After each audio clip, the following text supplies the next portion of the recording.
Om Swastiastu. Salam Bhagavad Gita. Sapunapi Gatra Semeton. Kembali lagi dengan saya, Made Arya Dwi Baskara, penyuluh agama Hindu NTB, wilayah kerja Kecamatan Sandubaye, Kota Mataram. Sesuai dengan judul video pada kesempatan kali ini, sebelumnya saya ingin menyampaikan pertanyaan kepada Semeton Sarang Sami, terutama generasi muda Hindu kita. Pernahkah kita merasakan mumet, tapi kita tidak tahu penyebabnya apa, alasannya apa? Saya yakin pasti pernah.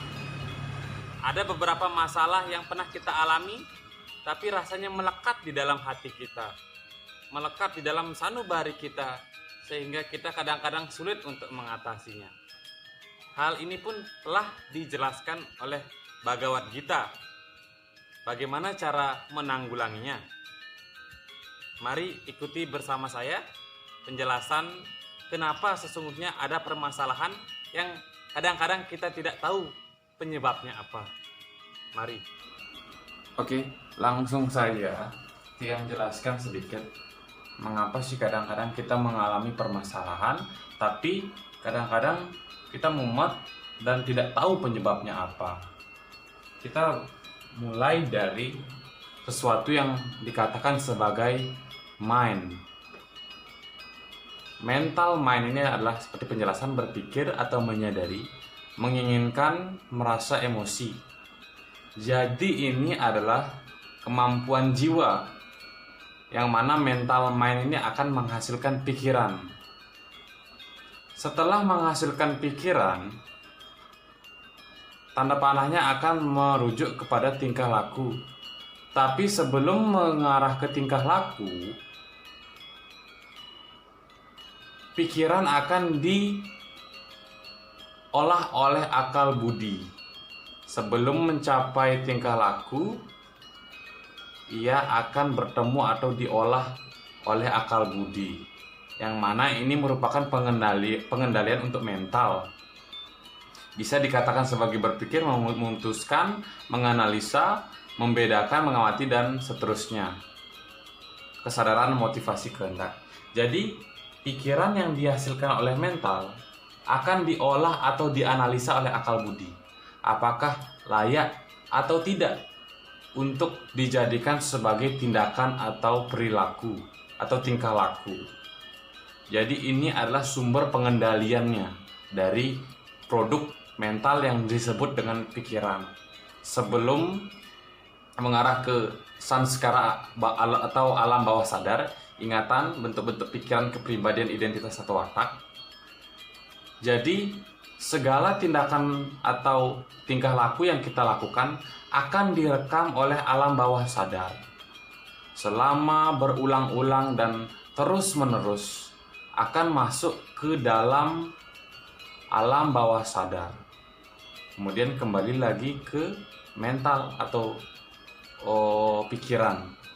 Jadi kadangkala kita melakukan atau berpikir yang negatif. Kemudian akal, sebagaimana lemahnya akal budi kita, pikiran tersebut diarahkan untuk melakukan suatu tindakan. Hasil dari pikiran negatif tentu akan menghasilkan tindakan yang negatif. Kemudian terekam oleh alam bawah sadar selama beberapa periode waktu, sehingga alam bawah sadar merekam dan membuat sesuatu di dalam diri menjadi negatif. Kemudian di kemudian hari kita pun mengalami efek dari alam bawah sadar. Contohnya saja, kita sering memikirkan bahwa kita itu tidak mampu, kita itu kurang bisa bersosialisasi. Ketika pikiran tersebut terulang-ulang di dalam otak kita, maka tindakan kita pun mencerminkan hal yang demikian, sehingga alam bawah sadar merekam bahwa diri kita tidak mampu, kemudian diri kita kurang bisa bersosialisasi. Di kemudian hari, jika ada ujian untuk berkomunikasi di depan umum, maka alam bawah sadar pun mengungkapkan apa yang dia rekam ke dalam batin kita, bahwa kita tidak mampu bersosialisasi. Itulah yang mengakibatkan diri kita pun menjadi loyo ataupun terpengaruh akibat adanya alam bawah sadar tersebut. Kemudian pertanyaannya adalah bagaimana untuk mengendalikan akal budi ini, mengendalikan pikiran ini juga bagaimana? Jadi akal budi dan mental yang menghasilkan produk pikiran ini, menurut buku dari Pusat Studi Spiritual Brahma Kumaris, menguatkan akal budi dan pikiran dari mental itu adalah dengan melakukan meditasi. Menguatkan akal budi agar ketika pikiran ini sebelum menjadi tindakan itu dikendalikan oleh akal budi yang mana sudah terkuatkan akibat adanya kegiatan-kegiatan yang contohnya seperti meditasi tersebut.